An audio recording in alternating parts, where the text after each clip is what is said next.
Bonsoir à tous. C'est vraiment une joie de pouvoir se retrouver tous ensemble et de vivre cette réunion mi-semaine en bonne compagnie. Alors vraiment, on va vous inviter à prendre du temps dans sa présence, à prier, à louer là où vous êtes et vraiment qu'on puisse se laisser remplir de son esprit ensemble. Te donnons la gloire, Jésus.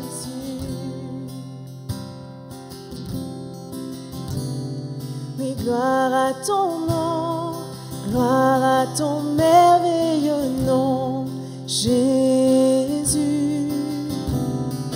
Gloire à ton nom, gloire à ton précieux nom, Jésus. Oh, oh, nous t'adorons, Seigneur. Chantons.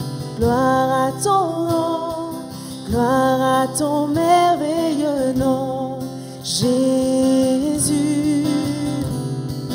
Gloire à ton nom, gloire à ton précieux nom, Jésus. Il me donne force et courage, il me donne amour et paix, il me donne puissance et autorité. Oh, nous te donnons la gloire, Seigneur. Chantons-le encore. Gloire à ton nom, gloire à ton nom, gloire à ton merveilleux nom, Jésus. Oui, gloire à ton nom, gloire à ton précieux nom. Oh, il me donne force et courage, il me donne amour et paix, il me donne puissance et autorité. Il me donne force et courage, il me donne amour et paix, il me donne puissance et autorité.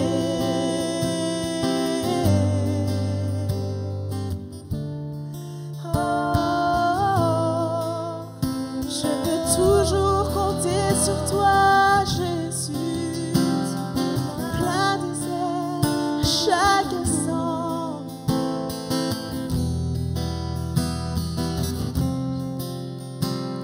Oui, au cœur de l'épreuve, tu es avec moi. Je m'attache à ton nom. Et en plein désert, tu restes avec moi. Rien n'est plus fort que ton nom. Oui, dis-le encore.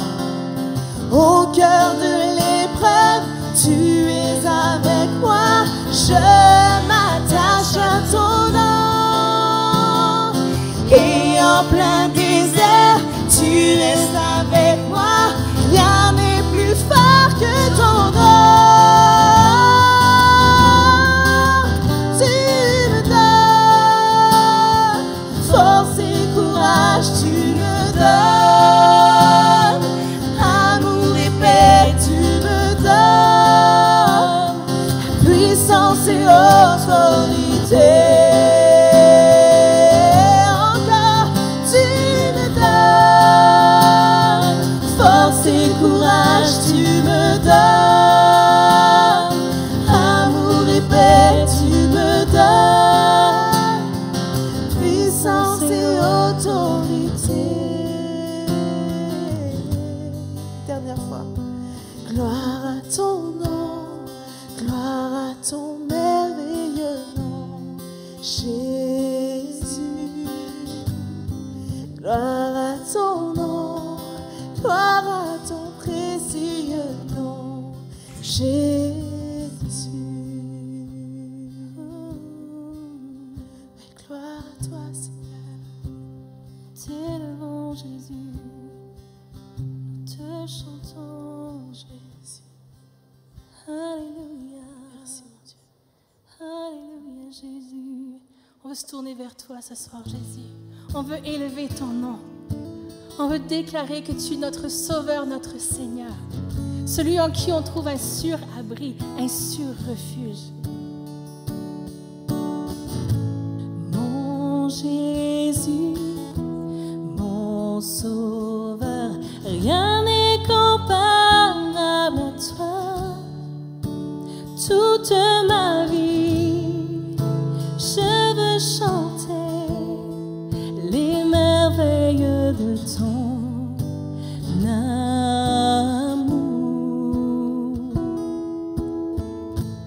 Abrité, protégé, par toi je suis bien gardé.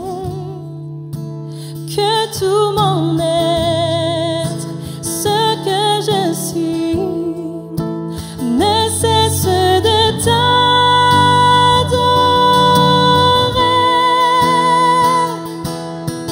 Vers l'éternel poussons des cris de joie. Gloire et puissance reviennent à notre roi. Les monts se prosternent et les mers mugissent au son divin de sa voix. Émerveillé par l'œuvre de tes mains, je veux t'aimer, te confier mon destin. Rien n'est égal aux promesses que j'ai en toi. Chantons ensemble, mon Jésus, mon Sauveur. Mon Jésus, mon Sauveur, rien n'est comparable à toi. Toute ma vie, je veux chanter les merveilles de ton amour. Abrité, abrité, protégé, par toi je suis bien gardé.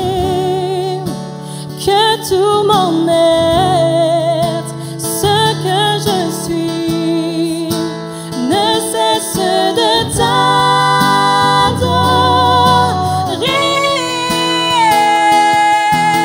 Vers l'éternel poussons des cris de joie. Gloire et puissance reviennent à notre roi. Les monts se prosternent et les mers mugissent au son divin de sa voix.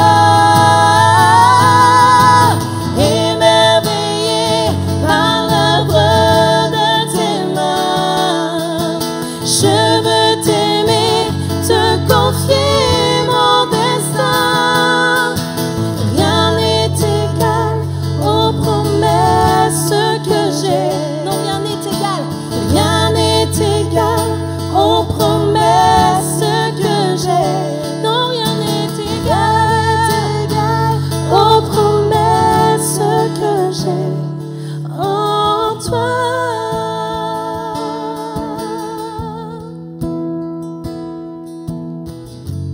Rien n'est égal à tes promesses, Jésus. Même si on ne le voit pas, même si on ne le sent pas, mais rien n'est égal à tes promesses, parce que tu travailles toujours en arrière-scène. Tu es toujours là, Jésus. Tu es toujours là. On veut s'approcher de toi, s'approcher de ton cœur. On veut rester près de toi, on veut rester près de ton cœur, Jésus. Là où on est transformé, là où on est changé, là où on découvre la liberté.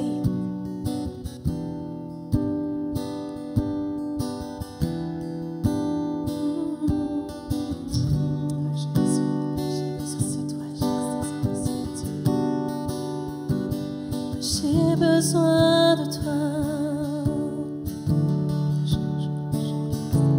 J'ai besoin de toi, de ton immense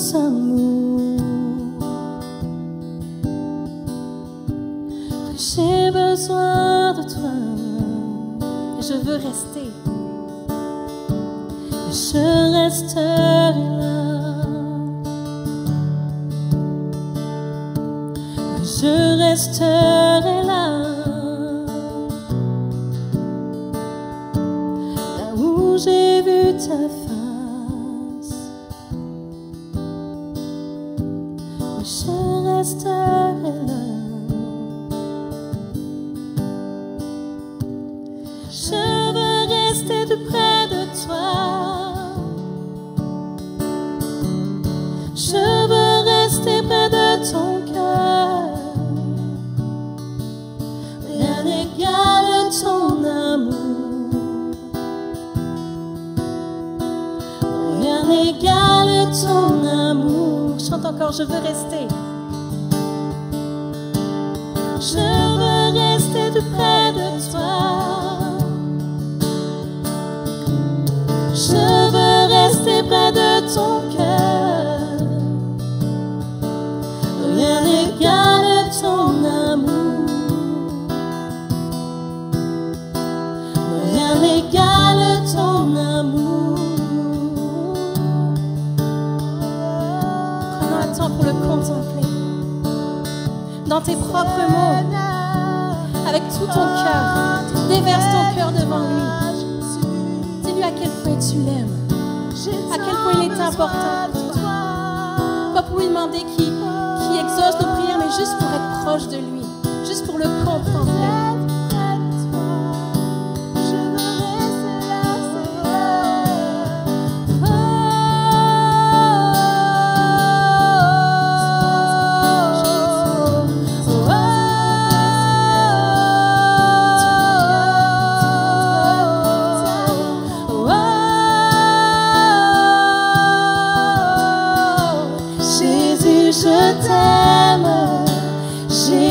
Je t'aime, chantons qu'il est saint.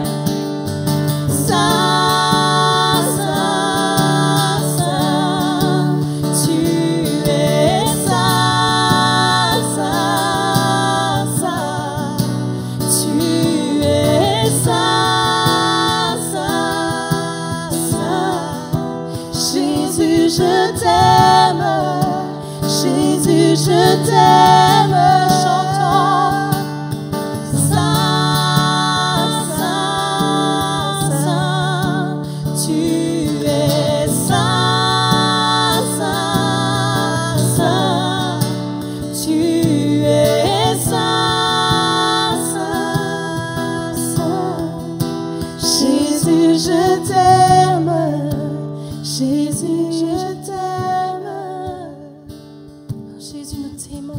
Nous t'adorons.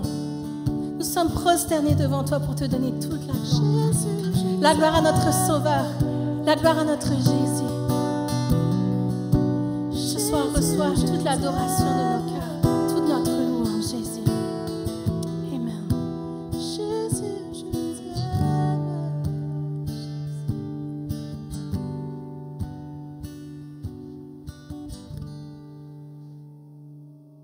Amen. Ça fait tellement du bien de pouvoir être dans sa présence et de pouvoir élever son nom. Alors, sans plus attendre, on va laisser la place à Pasteur Luc Dumont pour le message que Dieu a mis sur son cœur, un message boostant, un message rafraîchissant. Et vraiment, soyez bénis.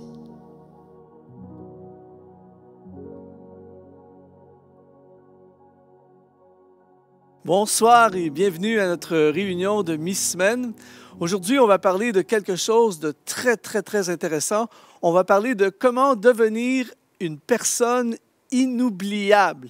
C'est-à-dire qu'on veut parler de devenir une personne qui fait tellement un impact dans la vie des gens, quelqu'un qui se démarque tellement pour le Seigneur qu'on ne peut jamais oublier cette personne. Je lisais récemment une histoire qui s'est passée en 1934 en Californie. C'est un monsieur qui s'appelle Upton Sinclair qui s'est lancé à la campagne pour être le gouverneur de la Californie. Mais juste avant, c'était un écrivain. Il a écrit un livre assez audacieux comme titre.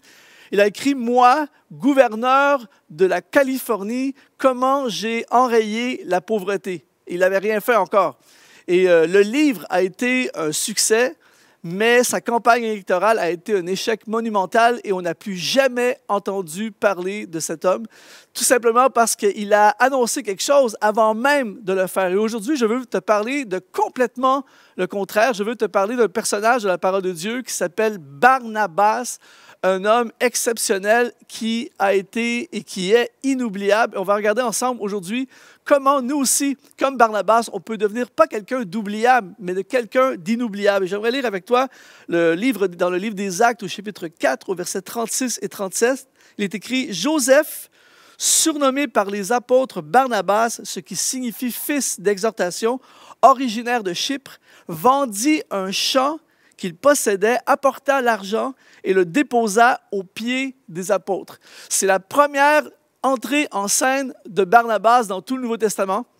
On va le voir à différentes reprises par la suite, mais tout de suite, la première image, la première impression qu'il va faire en arrivant, c'est tout de suite, il va apporter quelque chose et qui va faire en sorte qu'il sera inoubliable. Et le premier élément pour qu'on devienne une personne inoubliable, c'est contribuer.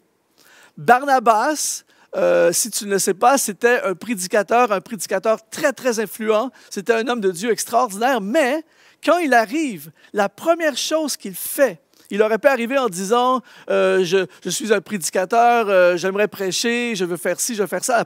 Avant même de demander ou de faire quoi que ce soit, la première chose qu'il fait, il vend un champ et il l'offre aux apôtres. Il faut comprendre que dans le contexte de l'époque, les apôtres avaient monté un système. Il y avait beaucoup de veuves, il y avait beaucoup de pauvres, de démunis, d'orphelins. Et ils avaient monté un système pour nourrir ces gens-là. Et en fait, c'était l'Action Nouvelle Vie de l'époque. Et Barnabas, la première chose qu'il fait en arrivant, il contribue. Il prend un champ, il le vend. Il n'est pas juste arrivé avec une offrande.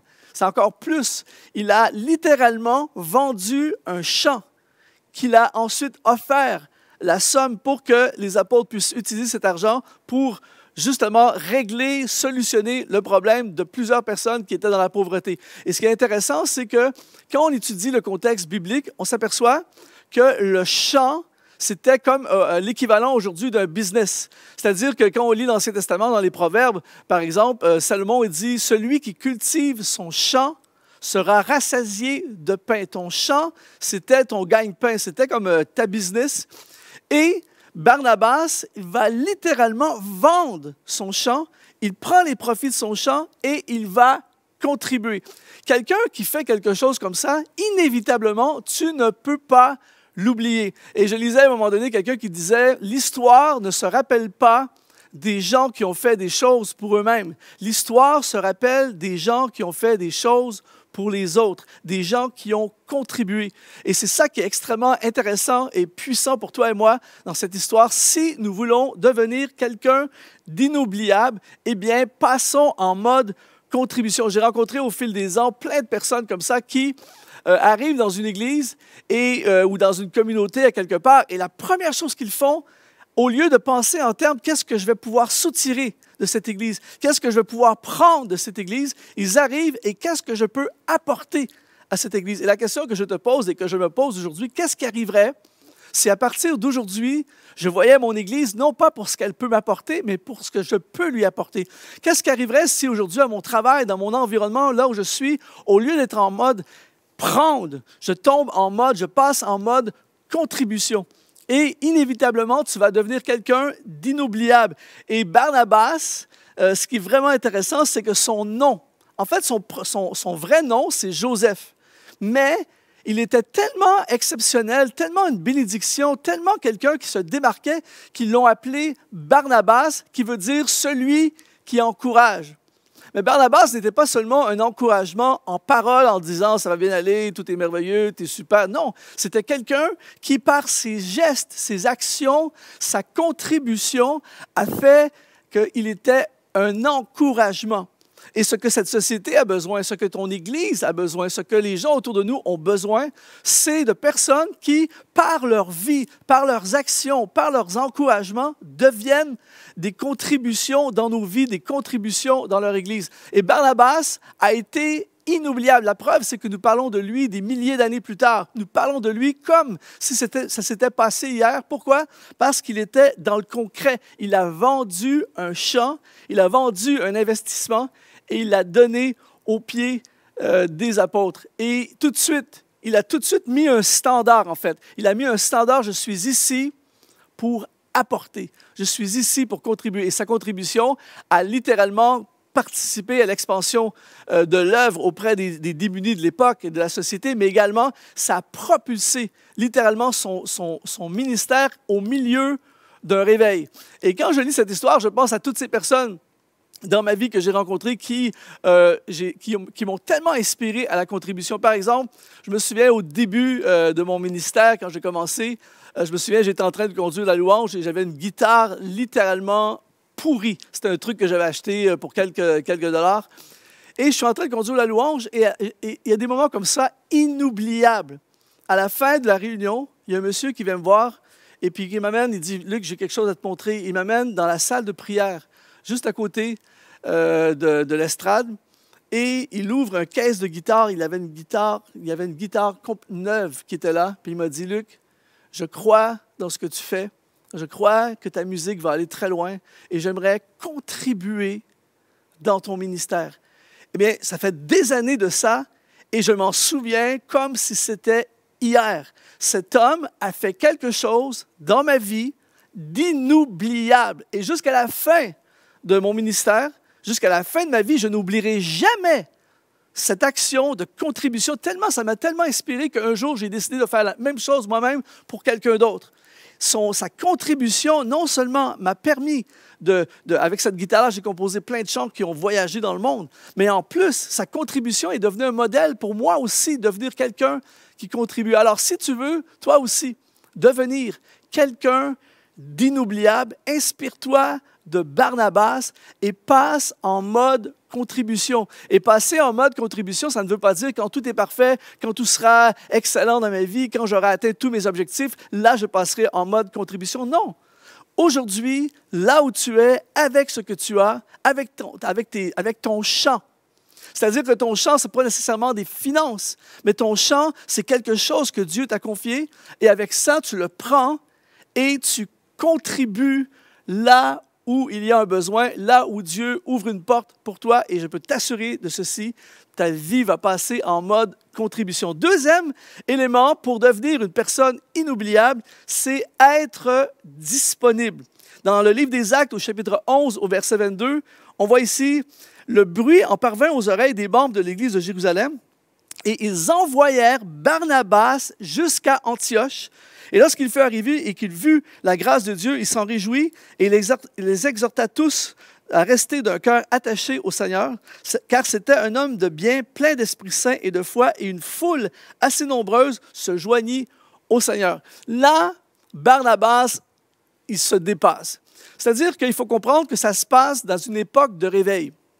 Il y a un réveil spirituel qui prend place et il se passe un mouvement de Dieu à Antioche.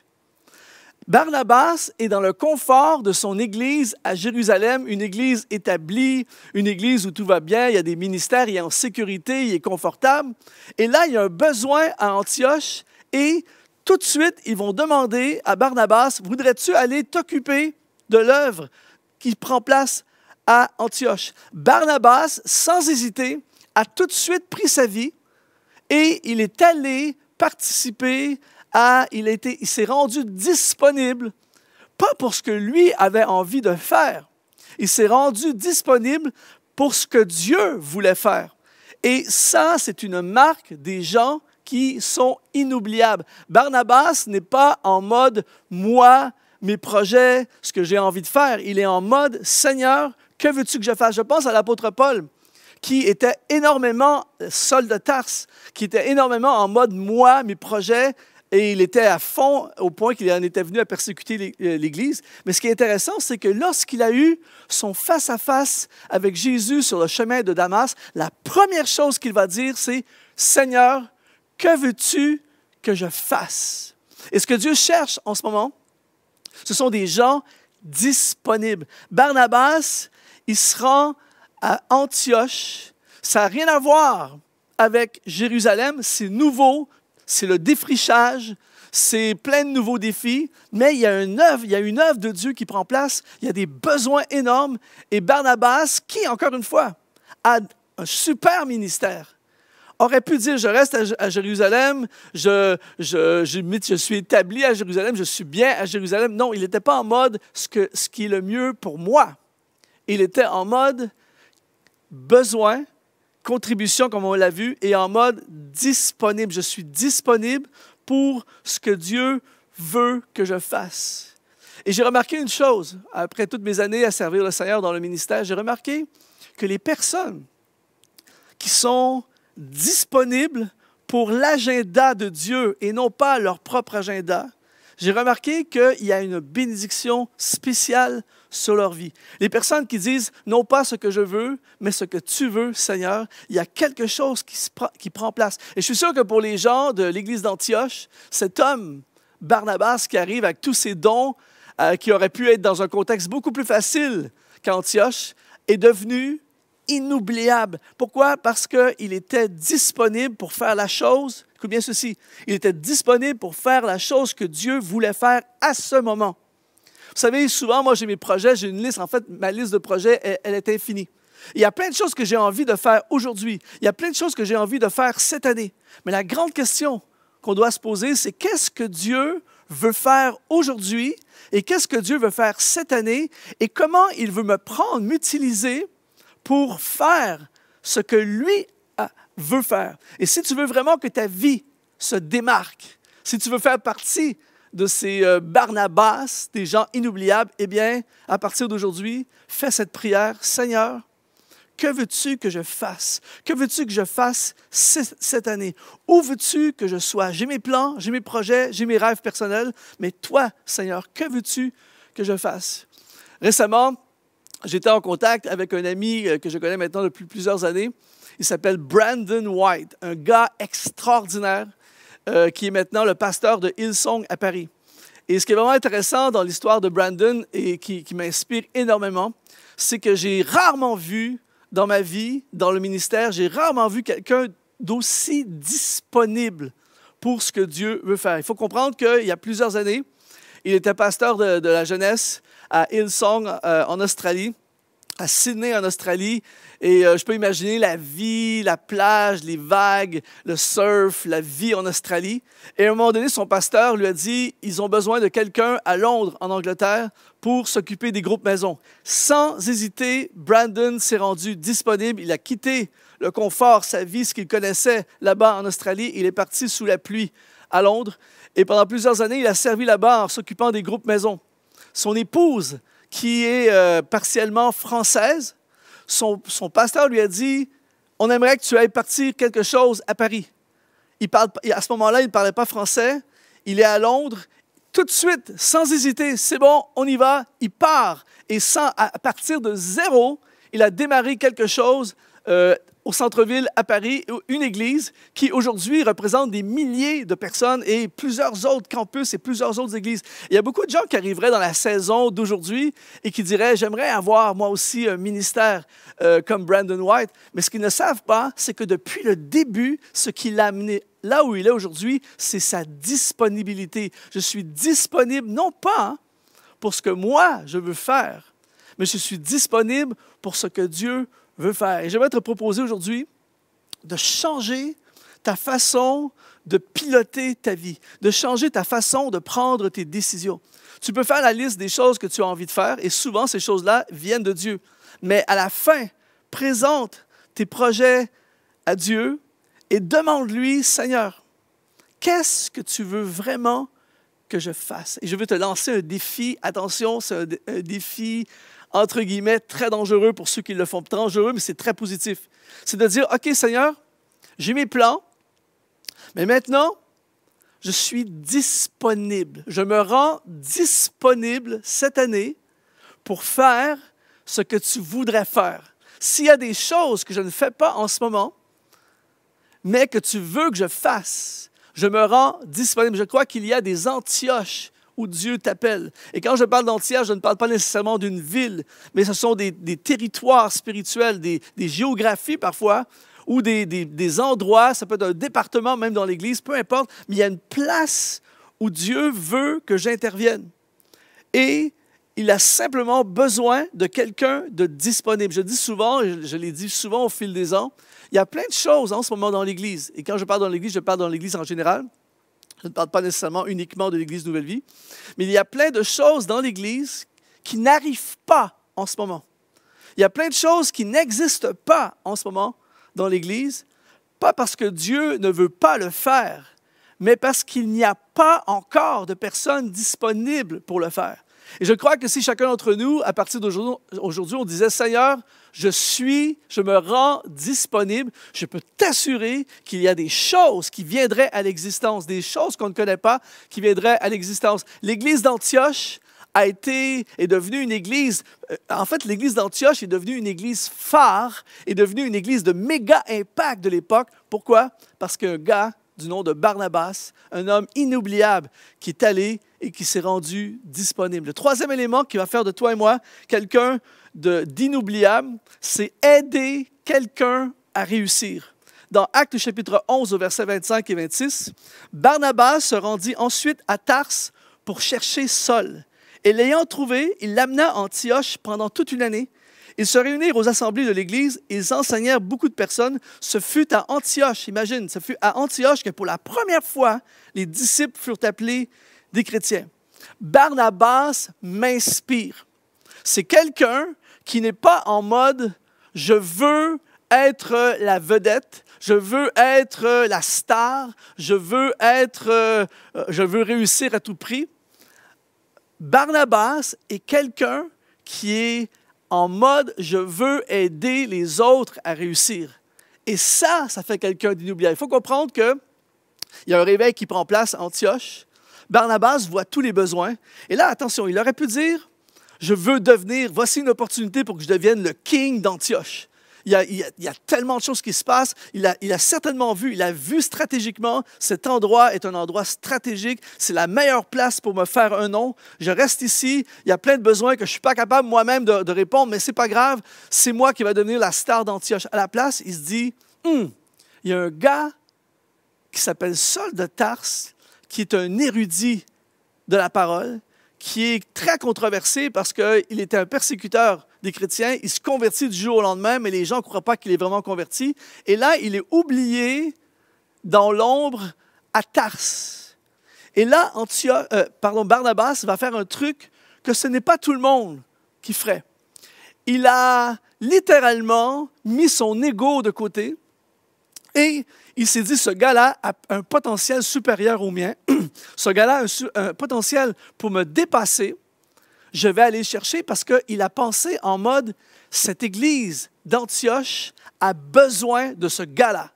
Il est mieux que moi, on va le chercher. Alors il part, il va chercher Saul, il va l'amener et il va investir dans cet homme qui va devenir, on le sait, l'imminent apôtre Paul, le gars qui va écrire presque la majorité du Nouveau Testament, le gars qui va révolutionner littéralement l'histoire de l'Église. Il était oublié à Tarse, mais Barnabas va aller le chercher et va aider cet homme à réussir. Il n'était pas en mode insécure. Qu'est-ce qui arrive s'il est meilleur que moi? Qu'est-ce qui arrive s'il me dépasse? Qu'est-ce qui arrive si...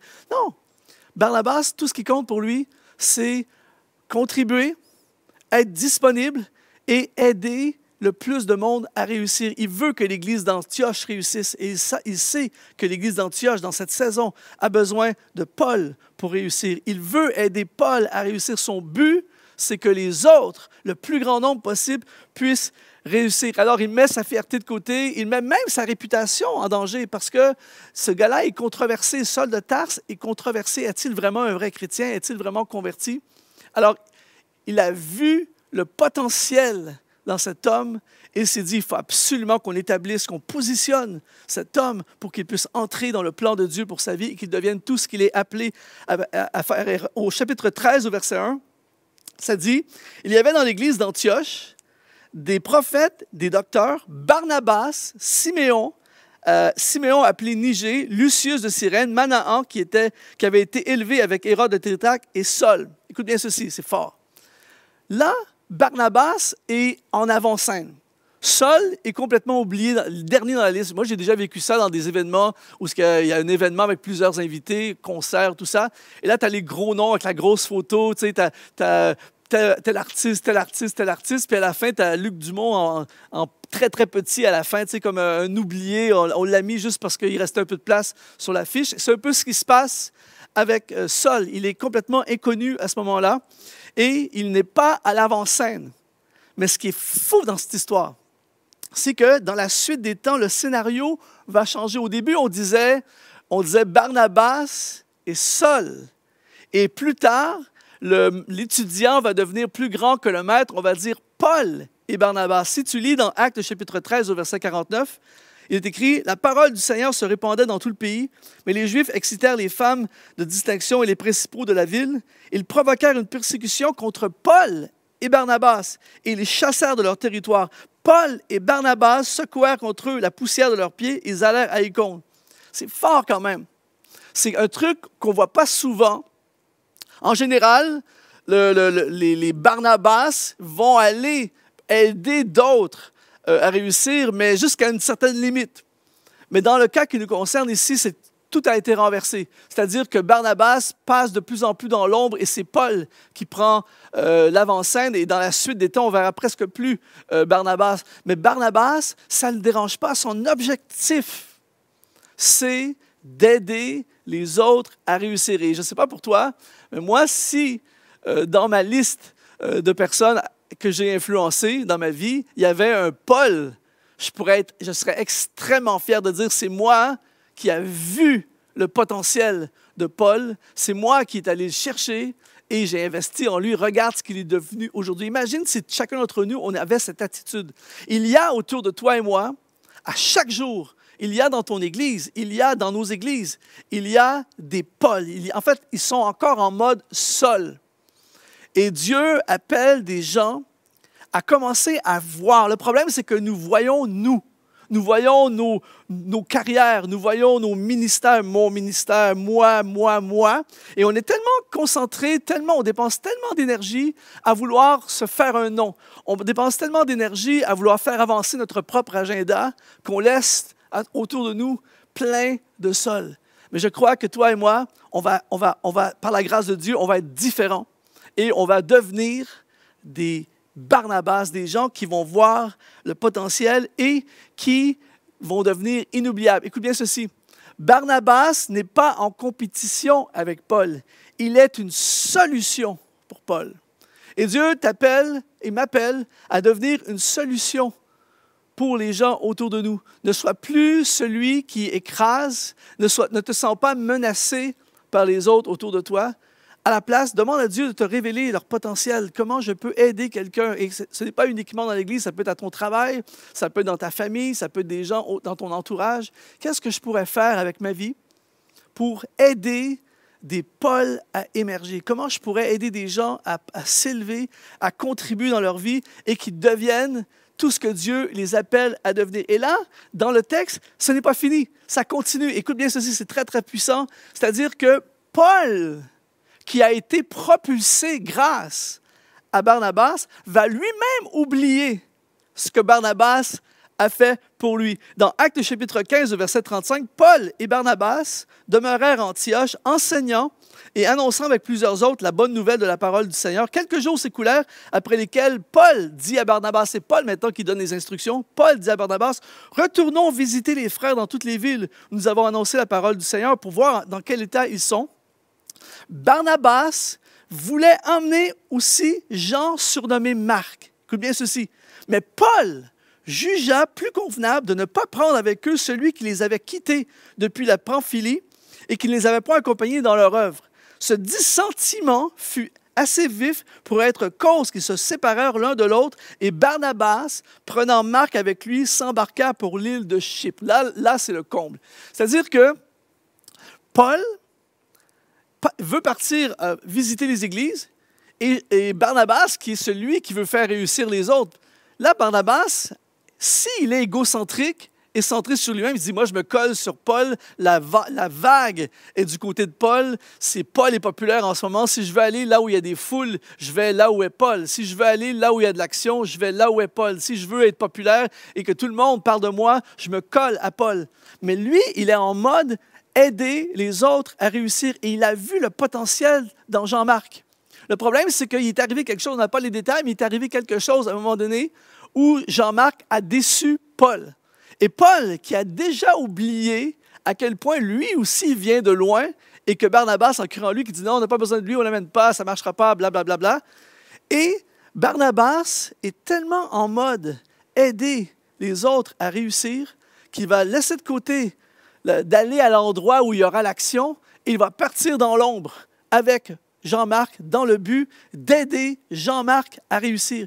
Et ce qui est très, très, très puissant dans cette histoire, c'est que ce fameux Jean-Marc va devenir celui qui va écrire l'évangile de Marc. C'est un homme qui va marquer l'histoire. C'est quelqu'un, on lit son évangile encore aujourd'hui, traduit dans toutes les langues.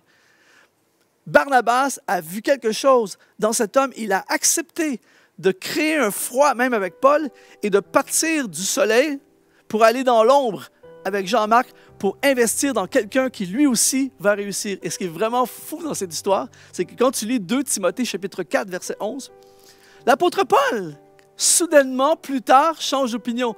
Il dit, Luc seul est avec moi, prends Marc et amène-le avec toi, car il m'est utile pour le ministère. Quand Marc était moins à la mode, était moins formé, plus à l'état brut, Paul ne voulait pas l'utiliser. Barnabas investissait en lui quand même. Et quand il est devenu prêt, soudainement, Paul disait hey, finalement, il est super ce gars-là, on le prend avec nous. Encore une fois, merci à Barnabas d'avoir cru dans cet homme. C'est pour ça que Barnabas est devenu un homme inoubliable. C'est quelqu'un qui voulait et qui faisait en sorte que les autres réussissent. Il y a sur ta route des gens comme ça. Et quand je lis ce texte, je pense au début de mon ministère. Je me souviens, il y a plusieurs années quand j'ai commencé, j'ai vécu une période où j'étais comme dans le doute. Est-ce que je suis vraiment appelé dans le ministère? Je voyais le prix qu'il y avait à payer. J'avais plein de combats, d'hésitations, tout ça. Et j'oublierai jamais, ça fait longtemps de ça, j'étais assis un soir de semaine, après une réunion, j'étais assis avec Pasteur Claude. Et je lui ai dit, je ne suis pas certain si je vais aller dans le ministère, est-ce que je suis vraiment appelé? Je venais de prêcher, j'étais dans mes premières prédications. Mes premières prédications, c'était complètement nul. Et je me disais, est-ce que c'est vraiment ma place, tout ça? Et je n'oublierai jamais ce que Pasteur Claude m'a dit ce jour-là. Il n'y a personne, on est les deux ensemble. Il me dit, Luc, il y a un appel de Dieu extraordinaire sur ta vie. Et si tu ne vas pas dans le ministère, tu vas manquer quelque chose d'énorme. Mais si tu vas dans le ministère, je vais t'aider à ce que tu développes et tu accomplisses ton ministère. Et ce jour-là, il y a un shift qui a pris place dans mon cœur. Ce jour-là, j'ai décidé, c'est bon, je me lance à fond dans l'appel que Dieu a mis sur ma vie. Donc, il y a sur ta route, toi aussi, des gens qui ont besoin de toi. Il y a sur ta route des gens qui ont besoin que tu crois en eux. Il y a quelque chose d'extrêmement puissant lorsque quelqu'un croit en nous. Alors, Barnabas est devenu une personne inoubliable. Pourquoi? Parce qu'il a contribué. Pourquoi? Parce qu'il s'est rendu disponible et parce qu'il a aidé quelqu'un à réussir. Et je crois que toi et moi, on peut aussi devenir des personnes inoubliables. J'aimerais prier avec toi aujourd'hui afin que cette transformation prenne place dans nos vies. Seigneur, je prie que tu fasses de nous des Barnabas. Fais de nous des gens qui vont contribuer. Seigneur, je veux mettre mon chant à ton service. Je suis prêt, Seigneur, à mettre mon chant au pied de la croix pour qu'il puisse être utile pour toi. Seigneur, fais de nous des gens disponibles. Que veux-tu que nous fassions? À partir d'aujourd'hui, Seigneur, je fais cette prière. Cette année, que veux-tu que je fasse? Je suis disponible, me voici. Et Seigneur, je suis disponible également pour investir dans les sols de Tarse, investir dans les Jean-Marc que tu placeras sur ma route. Fais de moi quelqu'un que ma vie serve à faire réussir le plus de gens autour de moi, car à la fin, ce sera pour la gloire de ton nom et que chacun d'entre nous, nous puissions devenir des personnes inoubliable. Amen. Ça a été un honneur de passer ces moments avec toi. Sois ultra béni. On va avoir un temps d'adoration maintenant. Je veux vraiment t'encourager pendant ce temps d'adoration de te tourner vers Christ et de simplement abandonner ta vie complètement. Sois béni. Je veux rester plus près de toi. Je veux rester près de ton cœur. Rien n'égale ton amour. Rien n'égale ton amour. Je veux rester plus près de toi. Je veux rester près de ton cœur. Rien n'égale ton amour. Rien n'égale ton amour.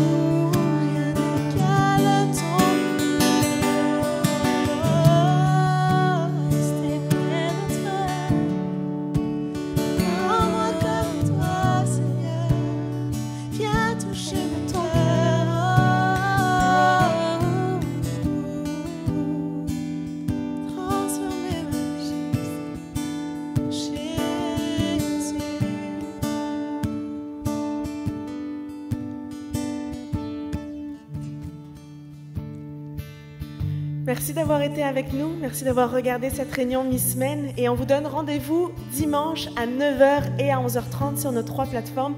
Alors, on vous souhaite maintenant une bonne semaine.